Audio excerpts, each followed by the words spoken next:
tidak mungkin pernah terjadi. Seperti Rasulullah SAW saja ada yang tidak suka, atau sahabat-sahabat Nabi saja yang sudah berlaku baik luar biasa, sesoleh apapun tetap ada yang tidak suka, tetap ada yang berkomentar buruk, apalagi kita manusia biasa. Jadi apabila kita berupaya, berusaha keras membuat sesuatu, berusaha untuk menyenangkan semua orang, itu sesuatu hal yang mustahil terjadi. Ada orang senang, ada orang tidak senang, ada orang suka, ada orang tidak suka. Itulah yang terjadi dalam kehidupan kita. Dalam zikir pagi petang yang selalu kita ucapkan, di dalam zikir pagi petang itu, sebagaimana Rasul ingatkan kita, kita diperintahkan untuk membaca zikir pagi petang, untuk melindungi diri kita dalam keseharian kita. Ada surah Al-Falaq yang senantiasa kita baca. Surah Al-Falaq itu adalah surah untuk kita meminta perlindungan kepada Allah Subhanahu wa taala mengenai atau dengan dari kejahatan gelap malam, kejahatan para penyihir. Ada orang dengki, ada orang nggak suka kirim-kirim sihir, itu nyata, itu terjadi. Jadi surah Al-Falaq salah satunya adalah zikir mengingat Allah yang membuat kita terhindar dari hal-hal seperti itu. Termasuk terhindar dari orang-orang yang tidak suka kepada kita. Makanya dalam surah Al-Falaq ada kalimat a'udzubillahi minasyaitonirrajim qul a'udzu birabbil falaq min syarri ma khalaq wa min syarri ghasiqin idza waqab wa min syarri nafathati fil 'uqad wa min syarri hasidin idza hasada. Apa artinya? Ya Allah, aku berlindung kepada Allah yang menguasai waktu subuh dari kejahatan makhluk yang Engkau ciptakan ya Allah. Kemudian kita minta lagi kepada Allah, aku berlindung kepadamu ya Allah dari kejahatan malam. Kenapa kita berlindung kepada Allah dari kejahatan malam? Karena biasanya kejahatan itu adanya di waktu malam. Para penyihir mengirimkan sihirnya, kejahatan dari manusia itu biasanya terjadi di waktu malam. Kemudian kita bilang, ya Allah, aku berlindung kepadamu ya Allah dari para penyihir yang meniup pada buhul-buhulnya. Jadi penyihir itu bekerjanya di waktu malam biasanya. Dan kita minta kepada Allah, wa min syarri hasidin idza hasada. Dan aku berlindung kepadamu ya Allah dari kejahatan orang-orang yang enggak suka kepadaku, dari kejahatan orang-orang yang dengki kepadaku. Jadi kita menyadari teman-teman sekalian, sesoleh apapun, sebaik apapun, selurus apapun perbuatanmu, tetap ada orang yang tidak suka, tetap ada orang yang dengki. Ada jenis orang yang kalau kita bahagia, kalau kita senang, dia tidak suka. Kalau kita mendapat sebuah kenikmatan, dia iri, dia dengki. Ada manusia-manusia seperti itu, ada. Itu sebabnya kenapa kita diminta untuk membaca surah Al-Falaq. Jadi surah Al-Falaq ini termasuk salah satu surah perlindungan untuk diri kita. Maka baca surah ini pagi, petang, sebelum tidur, itu penting untuk kita membaca surah Al-Falaq ini untuk meminta perlindungan kepada Allah Subhanahu wa taala. Baik, hari ini kita membahas mengenai bagaimana sikap kita kalau ada orang-orang berkomentar macam-macam terhadap kita. Macam-macam jenis orang, teman-teman semua. Ketika dalam kehidupan kita sudah berlaku baik, tiba-tiba ada yang komentar, ada orang yang membalas komentar tersebut dengan komentar buruk. Ada orang yang diam saja, ada orang yang menangis, ada orang yang marah-marah, macam-macam. Tapi sebelum kita lihat bagaimana sikap orang beriman menghadapi berbagai macam komentar-komentar yang ditujukan kepada kita, misalnya komentar-komentar negatif atau hinaan, cacian, bulian, dan sebagainya, mari kita lihat dulu satu kisah yang sangat penting, yang membuat kita sadar bahwa ternyata hidup ini memang tidak pernah lepas dari komentar orang. Ternyata hidup ini memang tidak pernah lepas dari ketidaksukaan orang. Suatu kisah dari Luqmanul Hakim. Luqmanul Hakim itu adalah seorang yang bijaksana. Namanya diabadikan di dalam Al-Quran, di surah ke-31 di dalam Al-Quran. Dengan nasihat-nasihatnya yang sangat banyak. Kalau teman-teman lihat Al-Quran, di surah Luqman ayat 12-19, itu berisi nasihat-nasihat Luqman kepada anaknya. Suatu ketika, Luqmanul Hakim ini, teman-teman sekalian, memberikan nasihat pada anaknya. Kita perhatikan kalimat beliau. Kata beliau, wahai anakku sayang, berusahalah melakukan hal-hal yang mendatangkan kebaikan bagi agamamu dan duniamu. Teruslah berusaha hingga engkau mencapai puncak kebaikan. Fokus dalam berbuat kebaikan. Fokus dalam berbuat kebaikan untuk agamamu dan untuk duniamu. Kata Luqmanul Hakim, jangan pedulikan apapun kata-kata orang yang mengganggu jalan fokusmu itu, yang mengganggu engkau menuju untuk menggapai mimpimu itu. Karena memang tidak akan pernah ada jalan untuk memuaskan semua orang. Tidak ada juga cara untuk menyatukan hati dan pikiran mereka. Itulah fakta hidup di tengah orang banyak dengan berbagai kepentingannya masing-masing. Engkau tidak akan pernah bisa lepas dari komentar atau dari ketidaksukaan orang. Jadi fokus dan teruslah engkau sungguh-sungguh berusaha mencapai puncak kebaikanmu. Kemudian Luqman ini mengajak anaknya, Kalau engkau ingin membuktikan ucapanku ini, maka mari kita pergi ke berbagai macam tempat dan kita lihat bagaimana komentar orang-orang terhadap kita. Maka ini kisah yang sangat masyhur, di mana Luqman dengan anaknya dengan satu keledai. Suatu ketika Luqman mengatakan, aku akan naik ke atas keledai ini, dan engkau berjalan, wahai anak, dan menuntun keledai ini. Dan perhatikan apa kata orang. Lalu orang-orang mengatakan, wah, ayahnya naik di atas keledai. Anaknya yang masih kecil berjalan kaki menuntun keledai. Dasar orang tua ini tidak punya hati. Masa anaknya disuruh berjalan kaki? Sementara dia enak-enak saja untuk naik ke atas keledai. Dan berbagai macam komentar miring yang ditujukan kepada Luqman, sang ayah yang menaiki keledai. Dan mengasihani anak yang berjalan kaki menuntun keledai. Lalu Luqmanul Hakim turun dari untanya, dari keledainya, dan kemudian mengatakan, engkau lihat apa komentar orang terhadap kita? Bagaimana kalau sekarang engkau yang naik ke atas keledai itu, aku yang menuntun keledai ini. Kita lihat lagi apa komentar orang terhadap kita. Ketika Luqmanul Hakim menuntun keledai dan giliran anaknya yang naik ke atas keledai, orang-orang komentar lagi, wah, anaknya ini tidak berbakti kepada orang tuanya. Orang tuanya sudah tua renta disuruh berjalan kaki menuntun keledai, sementara anaknya enak-enak naik di atas punggung keledai tersebut. Lalu berbagai macam komentar datang lagi. Luqmanul Hakim pun mengatakan pada anaknya, nak, turun dari keledai. Engkau dengar komentar orang itu? Bagaimana kalau kita dua-duanya naik ke atas keledai? Ketika dua-duanya naik ke atas keledai, orang-orang komentar lagi. Wah, kasihan sekali ya keledai tersebut. Keledai itu adalah keledai yang kurus kering dan dinaiki oleh dua orang, ayah dan anak. Betapa mereka tidak punya hati terhadap keledai yang kurus kering tersebut. Dan berbagai macam komentar-komentar negatif lainnya. Ayahnya tersenyum. Luqmanul Hakim ini tersenyum. Engkau dengar anakku, komentar lagi orang-orang seperti ini. Ayo kita turun, kita jalan saja berdua tanpa menaiki keledai. Kita lihat apa komentar orang dengan keadaan ini. Lalu orang-orang komentar lagi, wah, dasar bodoh ya. Punya keledai tapi tidak dinaiki. Punya keledai tapi malah berjalan kaki. Disia-siakan keledai tersebut dan komentar buruk lainnya. Nah, disinilah kita bisa lihat teman-teman sekalian. Coba bayangkan, apalagi kalau seandainya Luqmanul Hakim mengatakan, kalau gitu keledainya kita angkat aja berdua, nak, gitu. Pasti orang-orang berkata lagi, wah gila nih, masa keledai diangkat berdua. Jadi, teman-teman sekalian, kita lihat. Apa kata Luqmanul Hakim? Anakku, engkau dengar sendiri kan? Semua perkataan mereka kepada apa yang kita lakukan dari awal, di mata mereka tidak ada satu tindakan pun yang benar. Semuanya salah. Semua orang berkomentar ini, itu, ini, itu. Kenapa? Karena dalam hidup ini kita harus punya prinsip pendirian yang kuat. Kita harus tegas. Lakukan apa-apa saja yang bermanfaat bagimu, bagi agamamu. Jangan terlalu ambil pusing dengan perkataan orang lain. Begitu kata Luqmanul Hakim kepada anaknya. Begitu pula dalam kehidupan kita, teman-teman sekalian. Berbagai macam komentar seandainya. Contoh, kita mau berhijrah misalnya. Teman-teman mulai belajar Quran atau teman-teman mulai memakai jilbab yang rapi, teman-teman mulai mendatangi pengajian. Ada sebagian orang atau segelintir orang yang mengatakan macam-macam. Wah, saya nggak yakin kamu jadi orang baik. Oh, saya nggak yakin kamu berhijrah. Paling sebentar lagi dibuka jilbabnya. Kamu akan bisa fasih baca Quran, orang kamu ahli maksiat dan sebagainya. Komentar orang-orang itu jangan pernah melemahkan cita-cita kita untuk kita fokus meraih mimpi kita. Sepanjang yang kita lakukan itu adalah benar, sepanjang kita lakukan itu adalah sesuai dengan tuntunan Allah dan Rasul-Nya, maka maju. Karena berdasarkan cerita Luqmanul Hakim tadi, apapun yang kita lakukan pasti dikomentari, maka jangan sampai komentar-komentar itu membuat kita lemah untuk melakukan kebaikan-kebaikan. Baik, teman-teman semua, mari kita lihat. Setelah kita tahu bahwa hidup ini tidak pernah lepas dari komentar-komentar orang, apalagi sekarang kita lihat tidak hanya di dunia nyata tapi juga di dunia maya, maka kita lihat dulu alangkah bahagianya ketika engkau dikomentari oleh orang lain. Kenapa? Karena pahala yang engkau dapatkan tanpa engkau melakukan apapun. Masya Allah. Coba kita lihat teman-teman semua sebentar. Ya, jika kita digibahi oleh orang lain atau kita dikomentari oleh orang lain terhadap sesuatu yang mungkin tidak kita kerjakan atau sesuatu yang komentar-komentar buruk atau negatif dan sebagainya. Mari kita lihat dalam surah Ibrahim ayat ke-42.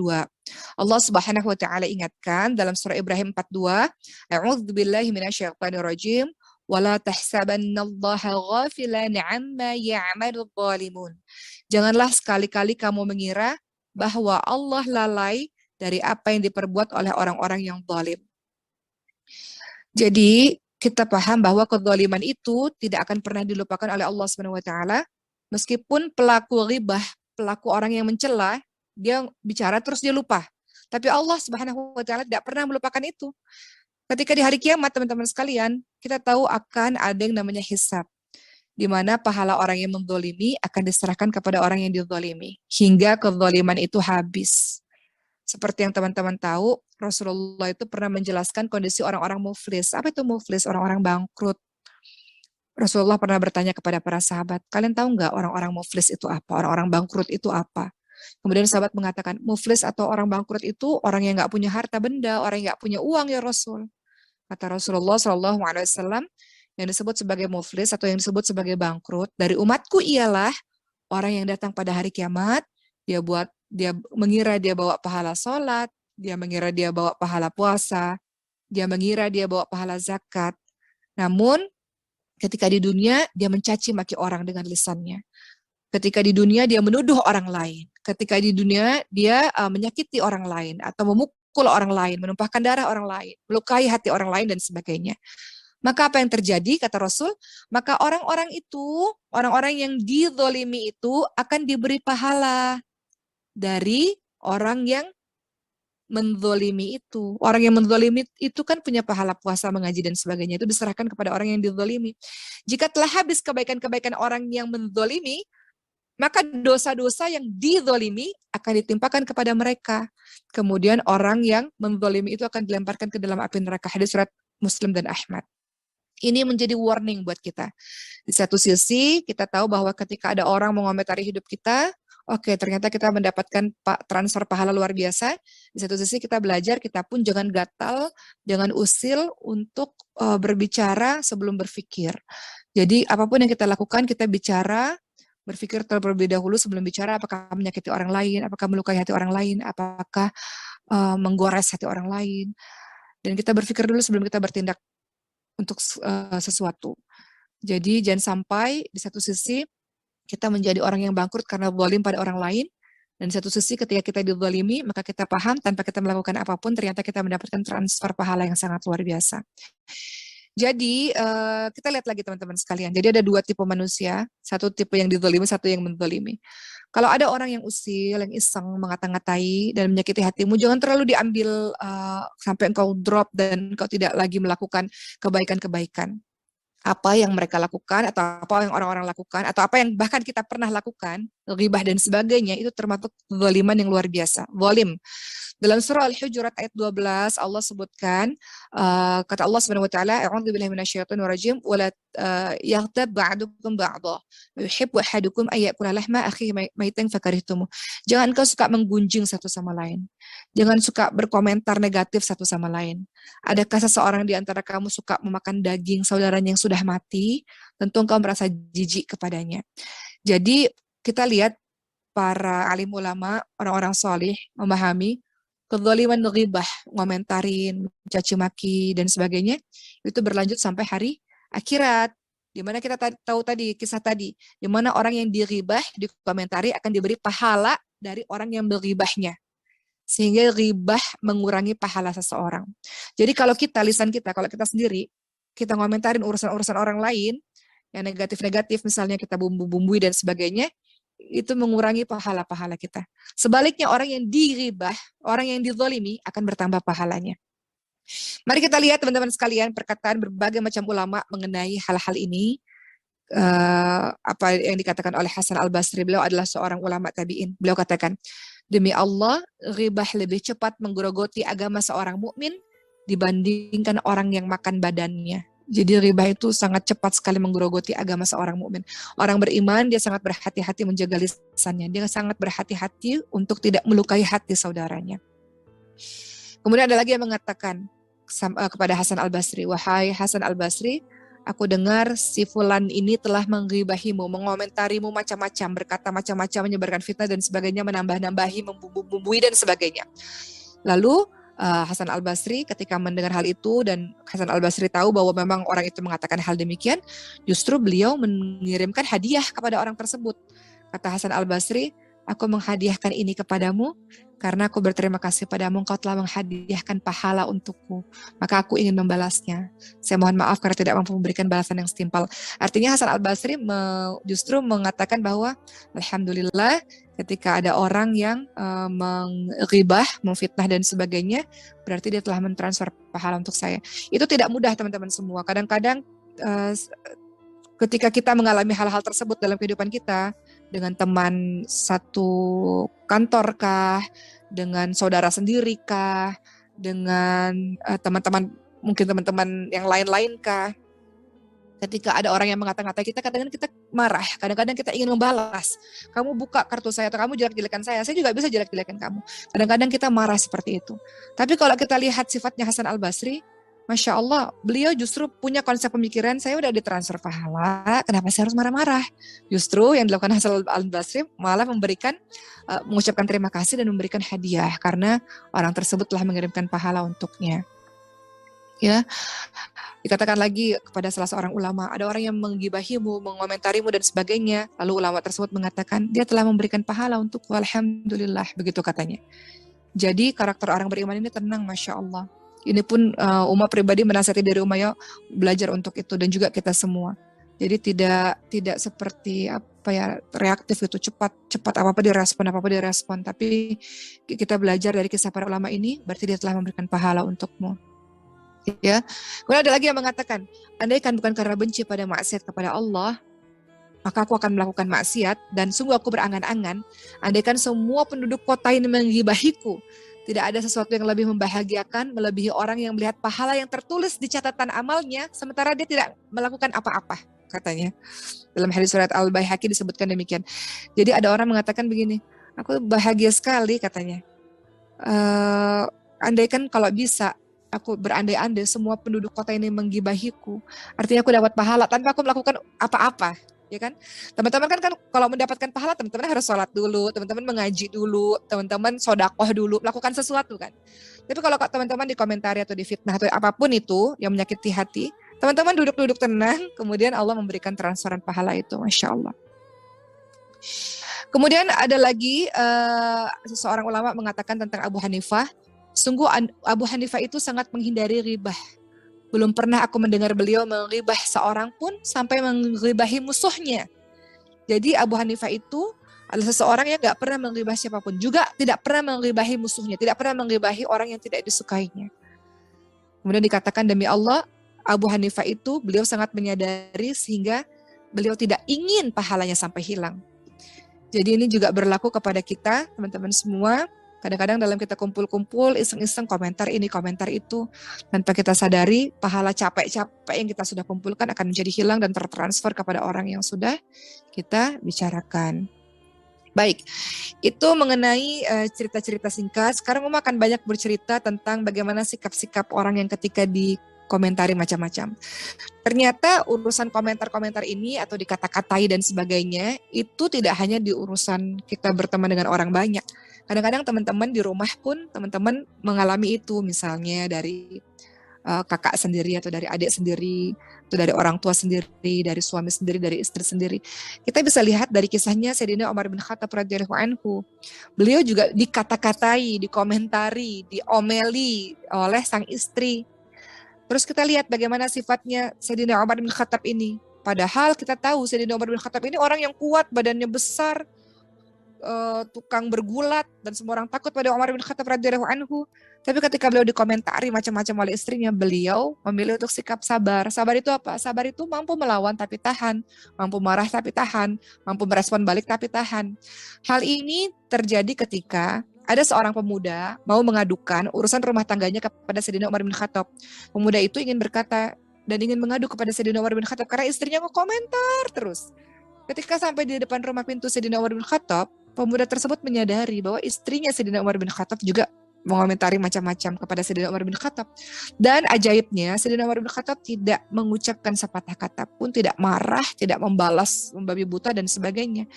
Maka pemuda ini memilih pulang. Namun Sayyidina Umar bin Khattab menyadari ada seseorang datang. Sayyidina Umar bin Khattab membuka pintu dan kemudian memanggil pemuda itu. Kemudian sang pemuda itu pun bercerita, aku tidak jadi bercerita kepadamu karena aku dengar sendiri istrimu juga berkomentar macam-macam terhadap, namun kau diam saja. Apa kata Sayyidina Umar bin Khattab, teman-teman sekalian? Masya Allah. Ini membuat akhirnya mampu meredam, mampu sabar, mampu menahan sehingga lisan yang keluar yang baik-baik. Kata Sayyidina Umar bin Khattab, untuk apa aku membalas komentar-komentar itu? Kebaikan-kebaikan dari orang ini, dari istriku ini sangat banyak. Istriku ini darinya aku diberi keturunan. Dari rahimnya aku diberikan anak-anak. Dan dia merawat anak-anakku dengan begitu baik. Dia melayani kehidupanku. Dia komentar-komentar sedikit itu hal yang biasa, namun kebaikannya sangat banyak. Pantaskah aku memarahinya, mengomentarinya balik, atau mencaci maki dan sebagainya? Pantaskah aku berargumen dengan orang yang seperti itu? Tentu saja tidak. Begitu kata Sayyidina Umar bin Khattab. Jadi dari Sayyidina Umar bin Khattab kita belajar, ternyata Sayyidina Umar bin Khattab ini bisa menahan emosinya atau bisa meredam, bisa sabar karena fokus kepada kebaikan dari seseorang itu. Mungkin ada kesalahan dari orang tersebut, namun yang difokuskan oleh beliau adalah kebaikan-kebaikannya yang banyak. Beliau melihat sisi positif dari orang-orang tersebut, dari istrinya tersebut, sehingga itu menjadi alasan beliau untuk menahan, untuk tidak mengeluarkan kalimat-kalimat yang negatif. Begitu pula dengan kita, teman-teman semua. Kita nggak bisa lepas dari berbagai macam komentar. Mungkin dari orang tua kita sendiri, dari kakak sendiri, adik sendiri, pasangan sendiri, atau mungkin dari teman-teman terdekat sendiri, saudara-saudara, sepupu atau tante, om, teman-teman, dan sebagainya. Boleh tidak kita berfokus untuk melihat sisi positifnya? Mungkin apa yang dibicarakan oleh orang tersebut mungkin ada benarnya, atau mungkin kalaupun tidak benar, kita minta kepada Allah, ya Allah ampuni dia tidak benar. Kalau apa yang dia bilang benar, ampuni saya, karena itu menjadi introspeksi diri buat saya. Dan kita lihat dari sisi-sisi positifnya untuk meredam kita untuk tidak membalas dengan kata-kata yang buruk. Begitu teman-teman semua. Begitu pula kita lihat, ini Uma sudah sering menceritakan kisah ini ya, bagaimana kisah secara singkat Siti Aisyah radhiyallahu anha difitnah berselingkuh kan pada saat itu. Seluruh orang hampir mempercayai kisah tersebut, termasuk salah seorang saudara Sayyidina Abu Bakar yang membumbu-bumbui cerita itu. Padahal orang itu sudah dinafkahi selama ini oleh Sayyidina Abu Bakar As-Siddiq radhiyallahu anhu. Sampai Sayyidina Abu Bakar berjanji tidak mau lagi menafkahi orang itu. Sudah dinafkahi tapi malah menjelek-jelekan, tapi malah membumbu-bumbui dengan berita-berita yang lebih buruk. Maka Sayyidina Abu Bakar berjanji untuk tidak mau lagi menafkahinya. Namun turunlah surah An-Nur kan, di dalam surah An-Nur disebutkan dalam surah An-Nur ayat 22, waliyafu waliyasfahu. Jadi Allah menegur. Kata Allah apa? Hendaklah kamu maafkan, kamu berlapang dada. Jadi maafin aja tuh nggak cukup, kita maafin dan kita berlapang dada, minta hati kita bersih. Ala tuhibbuna ayyaghfirallahu lakum wallahu ghafurur rahim. Kata Allah, apakah kamu tidak ingin bahwa Allah juga mengampunimu? Dan Allah adalah Maha Pengampun lagi Maha Penyayang. Ketika ada orang berbuat salah kepada kita, ini tidak mudah teman-teman semua. Umar bicara ini mudah, tapi pelaksanaannya tidak mudah. Ketika ada orang melukai kita, Allah minta, hendaklah kamu memaafkan dan berlapang dada. Kamu nggak suka kalau Allah juga mengampunimu. Maksudnya adalah Allah itu mengampuni loh, kamu juga banyak dosa dan Allah Maha Pengampun. Kenapa ketika ada orang berbuat buruk kepadamu, kamu tidak mengampuni dia atau kamu tidak memaafkan dia? Sementara dirimu pun juga banyak dosa yang kamu ingin Allah ampuni kamu. Jadi dalam surah An-Nur ayat 22, Allah itu menegur Sayyidina Abu Bakar, jangan begitu. Walaupun Mistah namanya, saudara yang kamu nafkahi selama ini ikut mengata-ngatai, memburuk-burukanmu dan menyakiti hatimu sampai kamu berjanji nggak mau menafkahi lagi, jangan begitu. Sikap orang beriman adalah kamu memberi maaf kepadanya dan minta sama Allah untuk membersihkan hatimu. Kita memaafkan orang lain bukan untuk orang lain. Kita memaafkan orang lain yang telah melukai kita, teman-teman sekalian, untuk diri kita sendiri. Bayangkan kalau setiap hari hati kita marah, benci, dendam, pikiran kita juga akan terus-terusan seperti itu. Nanti kita sakit, pikiran sakit, badan juga sakit. Tapi kalau kita memaafkan, hati kita tenang, lapang. Urusan orang itu urusannya kepada Allah Subhanahu wa taala. Allah Maha adil, maha teliti. In ahsantum li anfusikum wa in asatum falaha. Kebaikan yang kau lakukan kembali untuk dirimu sendiri. Kejahatan yang kau lakukan kembali untuk dirimu sendiri. Orang jahat itu urusannya kepada Allah. Urusan kita adalah ya Allah, lapangkan, bersihkan, aku maafkan ya Allah.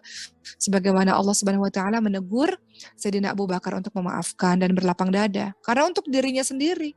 Karena kalau kita marah terus-terusan, teman-teman semua, itu kita akan sakit, pikiran kita sakit, badan kita sakit. Hidup dengan marah dendam itu nggak enak sekali. Hidup dengan penuh kebencian itu nggak enak. Kita mau hidup kita tenang. Dengan cara apa? Minta sama Allah untuk membersihkan hati kita. Begitu pula kisah Abu Bakar yang juga sangat masyhur. Ketika itu Abu Bakar didatangi oleh seorang Arab Badui. Kemudian dikata-katai, Abu Bakar nggak balas. Rasulullah tersenyum. Berikutnya Arab Badui semakin menjadi-jadi. Abu Bakar balas. Rasulullah pergi. Dan kata Rasulullah apa? Wahai Abu Bakar, ketika engkau diam, tenang, tidak merespon apa-apa, aku lihat malaikat bersamamu. Namun ketika engkau mulai mencaci maki dan membalas kalimat-kalimat orang Arab Badui itu, maka kulihat setan datang. Dan aku tidak pernah mau duduk bersama dengan syaitan. Jadi kita tahu bahwa setiap manusia itu mengalami marah. Kita ini manusia biasa, ada marah. Tapi ada yang menampilkan marahnya, ada pula yang menahan marahnya. Dan Nabi Muhammad SAW mengajarkan kita untuk menahan amarah itu.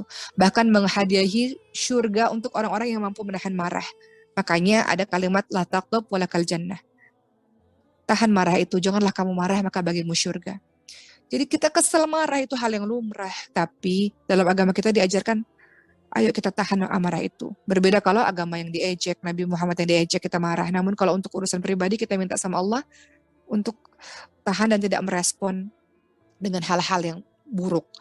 Ketika Rasulullah SAW melihat Sayyidina Abu Bakar dalam keadaan marah begitu, kemudian menasihati Sayyidina Abu Bakar, Rasulullah kemudian mewasiati Sayyidina Abu Bakar dengan beberapa hal.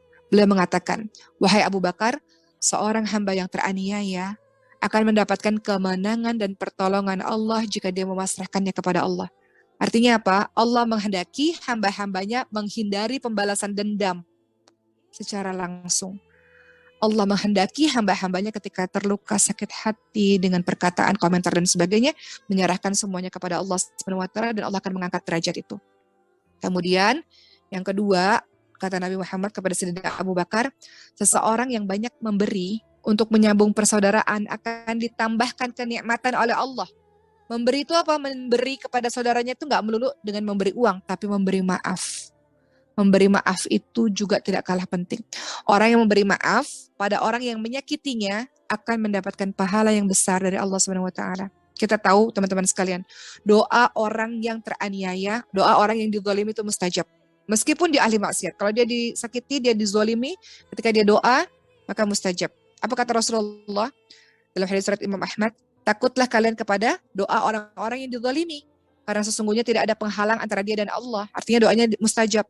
Namun orang-orang yang luar biasa, Masya Allah, dia menggunakan kesempatan itu bukan untuk mendoakan keburukan, malah dia memilih untuk mendoakan agar orang yang menyakitinya diberikan petunjuk kepada Allah SWT. Boleh nggak kita mendoakan keburukan untuk orang yang menyakiti kita? Boleh, sangat boleh. Namun yang terbaik adalah kita mendoakan agar orang tersebut diberikan petunjuk kepada Allah dan menghentikan perbuatan buruk itu, diberikan hidayah oleh Allah. Sebagaimana doanya Rasul ketika di Taif, Rasul disakiti di Taif dan Rasul nggak mengatakan ya Allah azab dia, padahal bisa Rasul katakan ya Allah azab mereka orang yang buruk ya Allah, bisa. Namun Rasul tidak memilih itu. Boleh nggak? Boleh, karena doa orang yang dizalimi didengarkan oleh Allah. Kita boleh nggak mengatakan ya Allah saya nggak rela ya Allah hancurkan dia, boleh nggak? Boleh. Dan mustajab nggak? Kata Rasul mustajab kalau orang yang dizalimi.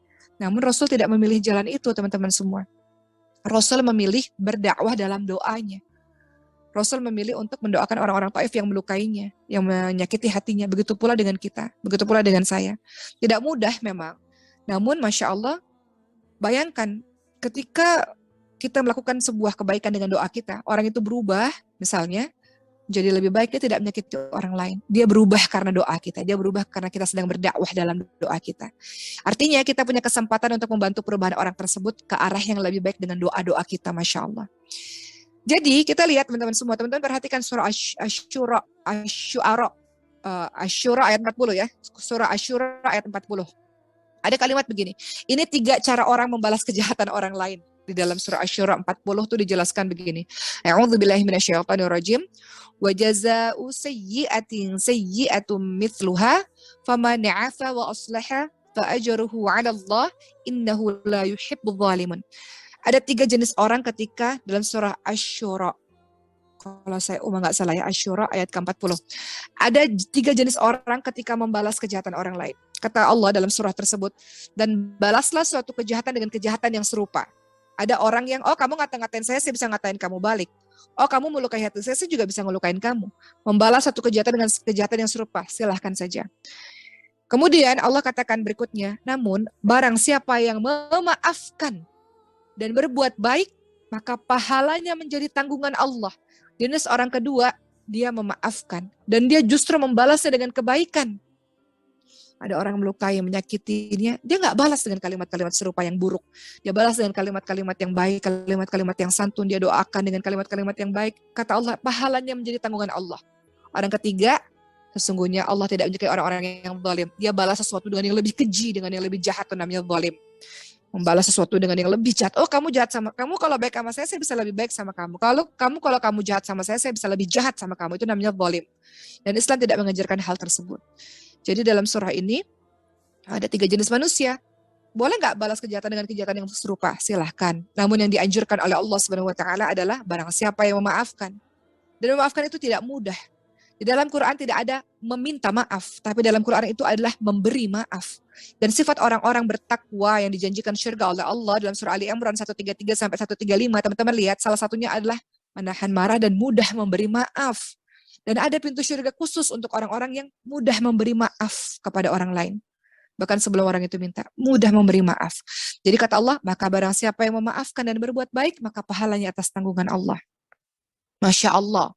Allah tahu itu perbuatan tidak mudah. Makanya Allah katakan pahalanya atas tanggungan Allah. Allah berikan pahala. Allah nilai itu sebagai sebuah ibadah, sebagai sebuah amal soleh. Karena itu tidak mudah, tapi dia lakukan karena dia adalah orang yang beriman. Tidak mudah, namun dia lakukan karena dia mau membersihkan hatinya dari benci, dendam, iri, dengki. Dia nggak mau mengotori hatinya. Jadi dia memilih untuk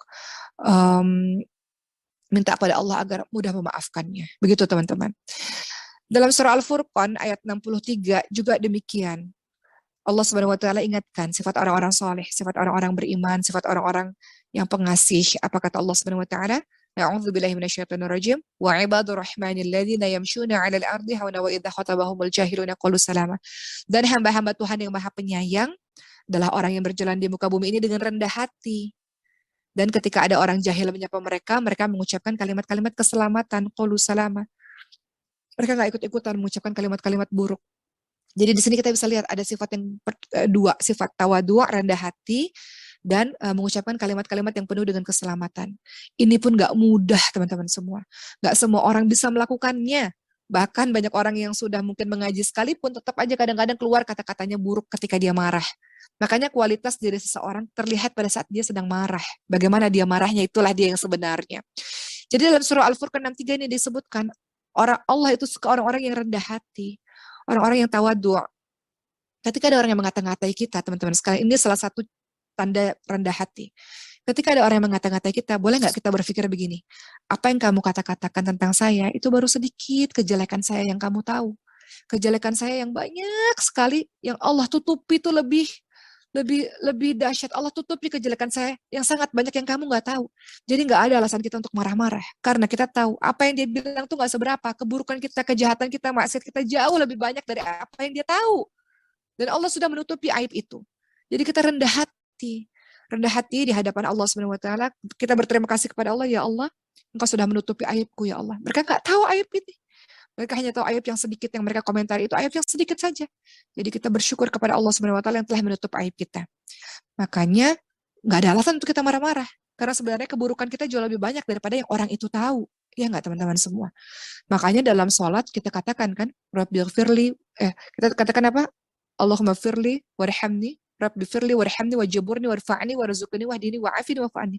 Kita bilang, ya Allah ampunin saya ya Allah. Sayangi saya ya Allah. Ya Allah tutup aib saya ya Allah. Tutup keburukan saya ya Allah. Angkat derajat saya ya Allah. Wajiburni warfa'ni warzuqni, berikan rezeki pada saya ya Allah. Berikan petunjuk kepada saya. Wahdini wa'afini wa'fa'ni, berikan kesehatan dan maafkan saya ya Allah. Dalam salat teman-teman doa begitu. Salah satu doanya, ya Allah tutupi aib saya, kekurangan saya ya Allah. Jadi kita nggak ada alasan untuk kita sakit hati berlama-lama, apalagi kita sampai dendam, apalagi kita sampai mengatakan balasan dengan kalimat-kalimat buruk akibat perkataan orang. Karena perkataan orang itu mungkin hanya sedikit saja yang dia tahu tentang keburukan kita yang sangat banyak. Dan di surah Al-Furqan 63 ini kemudian disebutkan, dan juga ucapkan kata-kata yang baik, qalu salam, ucapkan kata-kata yang penuh dengan kebaikan-kebaikan. Minta sama Allah agar Allah arahkan lisan kita ini berucap yang baik-baik. Dalam surah Al-Muzammil ayat ke-10 ada kalimat wasbir 'ala ma yaquluna wahjurhum hajaran jamila. Bersabarlah terhadap apa yang mereka katakan dan tinggalkanlah mereka dengan cara yang baik. Muzammil ayat 10. Begitu teman-teman semua, Rasulullah mendorong umat muslim kita untuk bersikap pemaaf, Dan Rasulullah mencontohkan itu semasa hidupnya Rasulullah SAW. Dan Siti Aisyah radhiyallahu anha pernah berkata, Rasulullah itu tidak pernah berbuat jahat, tidak pernah berbuat keji. Rasulullah tidak pernah membalas kejelekan dengan kejelekan, melainkan Rasulullah itu selalu memaafkan dan memaklumi kesalahan orang lain. Berikut juga dalam surah Al-A'raf 199. Dalam surah Al-A'raf 199 dikatakan, Khudhil afwa wa'mur bil urfi wa'rid 'anil jahilin. Jadilah pemaaf dan suruhlah orang-orang mengerjakan pekerjaan yang baik, dan jangan pedulikan orang-orang yang berkomentar macam-macam. Jangan pedulikan orang-orang yang, di sini kalimatnya jahilin, jangan pedulikan orang-orang yang bodoh. Artinya fokus berkonsentrasi kepada kebaikan-kebaikan.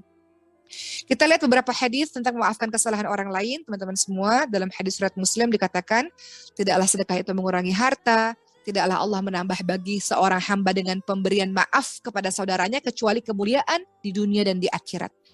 Dan tidaklah seseorang merendahkan diri karena Allah kecuali Allah akan meninggikan derajatnya di dunia dan di akhirat. Dalam hadis riwayat Bukhari, Rasulullah juga ingatkan, iman yang paling utama adalah sabar dan pemaaf dan berlapang dada. Kemudian dalam hadis riwayat Tabrani juga disebutkan, maafkanlah, niscaya engkau akan dimaafkan oleh Allah Subhanahu wa taala. Dan dalam hadis riwayat yang lain disebutkan juga, orang yang paling penyantun di antara kalian adalah orang yang memberi maaf walaupun dia sanggup untuk membalasnya. Kata Rasul apa? Orang yang paling penyantun di antara kalian adalah orang yang bersedia memberi maaf walaupun kalian sanggup membalasnya. Kalian bisa membalasnya, mengata-ngatainya, menghajarnya atau apapun itu, bisa. Namun tidak engkau lakukan. Maka Rasul katakan, engkaulah orang yang paling penyantun, yakni orang yang bersedia memberi maaf walaupun sanggup untuk membalasnya. Baik, teman-teman semua, kita lihat ini ada beberapa sikap kalau kita menghadapi tuduhan-tuduhan atau kalau kita menghadapi komentar-komentar. Tentu saja kita paham ada transferan pahala, namun kita paham ada beberapa hal yang harus kita lakukan. Pertama, kita pelajari dulu. Jangan-jangan apa yang dikatakan oleh orang lain itu benar adanya. Jadi kalau memang kita ini salah, maka kita tidak malu dan tidak gengsi untuk mengakui kesalahan-kesalahan kita. Kemudian yang kedua, ketika ada orang berkomentar atau mengata-ngatai kita yang macam-macam, kita pun menjadi ladang atau sarana kita berintrospeksi diri. Kita berpikir, kenapa ya ada orang mengatakan hal tersebut, apa penyebabnya? Walaupun misalnya perkataan itu tidak benar, maka kita cari penyebabnya apa sampai mereka berkata begitu. Misalnya, ada orang mengatakan, engkau ini orang ahli maksiat. Kita berpikir, saya tidak pernah melakukan maksiat. Oh, mungkin karena saya bergaul dengan begitu banyak ahli maksiat, sehingga orang-orang melihat saya sebagai orang yang menjadi bagian dari mereka. Maka kalau begitu kita lebih selektif dalam memilih sahabat, misalnya demikian. Kemudian yang ketiga, apa yang harus kita lakukan? Ingatlah aib dan dosa-dosa kita yang sangat banyak. Kalau kita bersih dari kesalahan yang dituduhkan itu, namun sejatinya kita tidak selamat dari kesalahan-kesalahan yang lain, karena sesungguhnya manusia atau kita ini memiliki kesalahan-kesalahan yang banyak. Jadi kalau kita merasa apa yang dikatakan orang itu nggak benar sama sekali, namun kita tahu kesalahan-kesalahan kita yang lain juga banyak, dan kita nggak tahu kita selamat atau nggak dari kesalahan-kesalahan itu. Kita selamat dari tuduhan orang itu karena kita nggak melakukannya misalnya. Namun kesalahan yang lain juga masih banyak yang ada pada diri kita. Kesalahan yang Allah tutupi dari manusia, itu jumlahnya lebih banyak. Jadi kita ingat akan nikmat Allah di mana Allah tidak memperlihatkan kepada si penuduh, kepada orang itu kekurangan-kekurangan kita yang lainnya. Keempat, yang harus kita lakukan, kita merenung, kita mengevaluasi kesalahan-kesalahan kita, kita mengevaluasi hubungan kita dengan Allah Subhanahu wa taala sejauh ini. Bisa jadi apa yang orang-orang komentari atau orang-orang katakan atau orang-orang memberikan fitnah atau ghibah dan sebagainya, itu teguran dari Allah karena kita sudah terlalu jauh dari Allah Subhanahu wa taala. Mungkin sholat malamnya sudah jarang, baca Qur'annya sudah jarang. Jadi Allah ingin kita merintih lagi kepada Allah. Allah ingin kita menangis lagi di hadapan Allah. Kalau dikasih senang-senang, kita lupa sama Allah. Kalau dikasih happy-happy, sehat, semuanya bahagia, kita lupa sama Allah. Tapi kalau dikasih sedih, kita khusyuk beribadah kepada Allah. Jadi yang keempat, kita mengevaluasi kesalahan kita dan kita perbaiki hubungan kita dengan Allah Subhanahu wa taala. Kelima, kita sabar dan kita ridha. Apa itu ridha? Ridha itu nggak ada rasa sakit sama sekali. Kita menyadari bahwa apa yang terjadi adalah dalam menghapus dosa-dosa kita dan menambah pahala kita dan mengangkat derajat kita di sisi Allah Subhanahu wa taala. Yang keenam, kalau ada hal-hal yang nggak enak, bulian, cacian terjadi kepada kita, dan misalnya apa yang dituduhkan itu tidak benar, maka doakanlah si penuduh agar Allah memberikan hidayah, memberikan petunjuk. Dengan doa itu mudah-mudahan Allah bisa merubahnya insya Allah. Dan berikutnya yang ketujuh, teman-teman bisa salat istikharah. Kadang-kadang kita bingung kita harus melakukan apa, minta petunjuk kepada Allah Subhanahu wa taala bagaimana caranya untuk kita bisa mengklarifikasi seperti itu. Dan yang kedelapan, yakinlah bahwa apa yang terjadi adalah bagian dari takdir Allah Subhanahu wa taala.